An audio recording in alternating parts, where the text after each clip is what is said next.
Oh, ito yung sa Dragons Project. Buti na lang daw hindi siya nag-invest. Sabi niya, magbebenta ka muna ng products nila para kumita ka. Walang masama sa pagbebenta. But ginagawa yung pagbebenta as front ng mga MLM na yan doon sa main objective nila na pagre-recruit. Ngayon, bakit?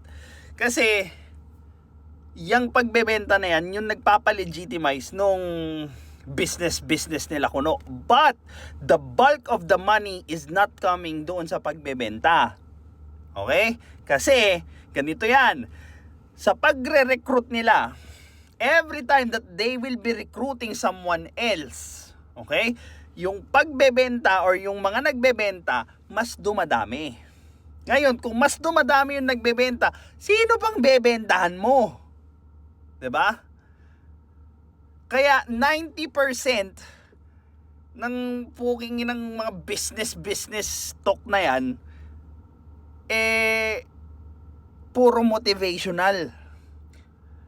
Wala yung mismong business plan or layout ng business kung paano kakikita ng pera because kaya nilang tapusin yun nang wala pang 5 minuto. Sabi lang nila, hindi mag-recruit ka. Either mag-recruit ka or magbenta ka. Yan na yung pinaka-business plan nila eh. Di ba? Ay, nako. This is Pinoy Extreme.